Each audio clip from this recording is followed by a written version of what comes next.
অহংকারী ভাস্কর ও জীবনের প্রতিচ্ছবি। বহু কাল আগে রূপনগর রাজ্যে অরিন্দম নামে এক ভাস্কর বাস করত। তার খ্যাতি ছিল বিশ্বজোড়া। লোকে বলত, অরিন্দমের হাতে জাদু আছে। সে পাথর খোদাই করে এমন মূর্তি গড়ত যা দেখে জীবন্ত বলে ভ্রম হতো। রাজা থেকে সাধারণ প্রজা সকলেই তার শিল্পের গুণমুগ্ধ ছিল। প্রতিদিন প্রশংসা আর সম্মান পেতে পেতে অরিন্দমের মনে ধীরে ধীরে অহংকার বাসা বাঁধল। সে নিজেকে পৃথিবীর শ্রেষ্ঠ শিল্পী ভাবতে শুরু করল। তার মনে হতো, স্বয়ং বিধাতাও বুঝি তার মতো এমন নিখুঁত সৃষ্টি করতে পারেন না। সে তার কর্মশালায় সাধারণ মানুষের প্রবেশ নিষিদ্ধ করে দিল, কারণ তার মনে হতো সাধারণ চোখ তার শিল্পের গভীরতা বোঝার যোগ্য নয়। একদিন এক বৃদ্ধ সন্ন্যাসী রূপনগরে এলেন। তিনি অরিন্দমের খ্যাতির কথা শুনে তার সাথে দেখা করতে চাইলেন, কিন্তু অরিন্দমের শিষ্যরা তাকে ফিরিয়ে দিল।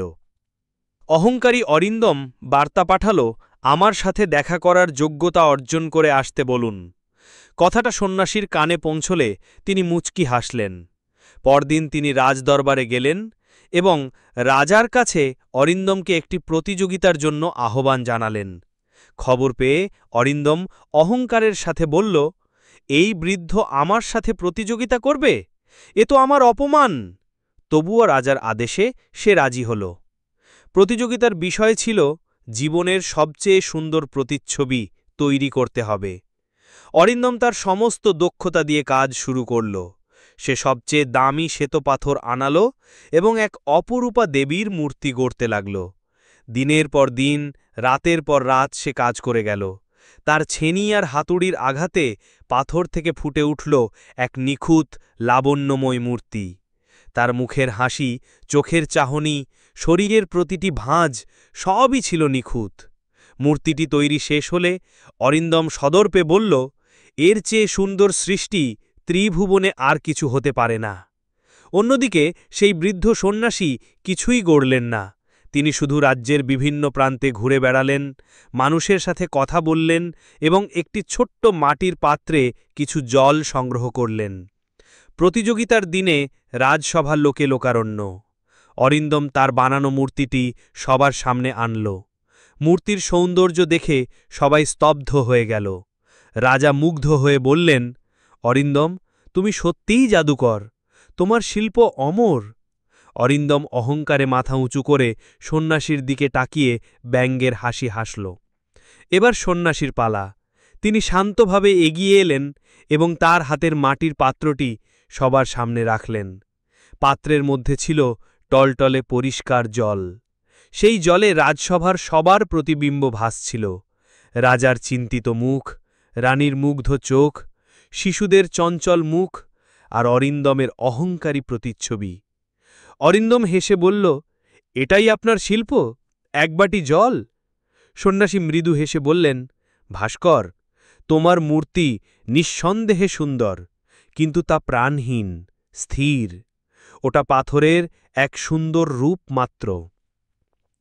কিন্তু আমার এই পাত্রের জলে তাকাও। এখানে জীবন আছে। এখানে প্রতিটি মুহূর্ত বদলাচ্ছে। এই দেখো, একজন শিশু হাসছে, তার প্রতিবিম্বও হাসছে। ওই দেখো, একজন বৃদ্ধ ক্লান্ত, তার প্রতিবিম্বও ক্লান্ত। এটাই তো জীবন, পরিবর্তনশীল, অনুভূতিময় এবং ক্ষণস্থায়ী। তিনি অরিন্দমের দিকে তাকিয়ে বললেন, তুমি একটি নিখুঁত শরীর গড়েছ, কিন্তু তাতে আত্মা দিতে পারোনি। তোমার অহংকার তোমাকে বিশ্বাস করিয়েছে যে তুমিই স্রষ্টা, কিন্তু আসল স্রষ্টার সবচেয়ে বড় সৃষ্টি হল এই পরিবর্তনশীল জীবন, যার সৌন্দর্য কোনো পাথরের মূর্তিতে বাঁধা যায় না। সন্ন্যাসীর কথাগুলো অরিন্দমের বুকে তীরের মতো বিঁধল। সে তার নিখুঁত মূর্তির দিকে তাকাল, তারপর পাত্রের জলের দিকে। হঠাৎ তার মনে হল তার মূর্তিটি কত শীতল, কত প্রাণহীন। তার বহু বছরের অহংকার এক মুহূর্তে গলে জল হয়ে গেল।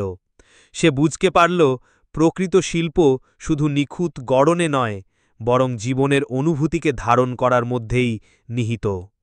সেদিন অরিন্দম রাজসভার মাঝে সন্ন্যাসীর পায়ে লুটিয়ে পড়ল এবং নিজের ভুলের জন্য ক্ষমা চাইল। তার অহংকারের পতন হল এবং সে একজন বিনয়ী শিল্পীতে পরিণত হল।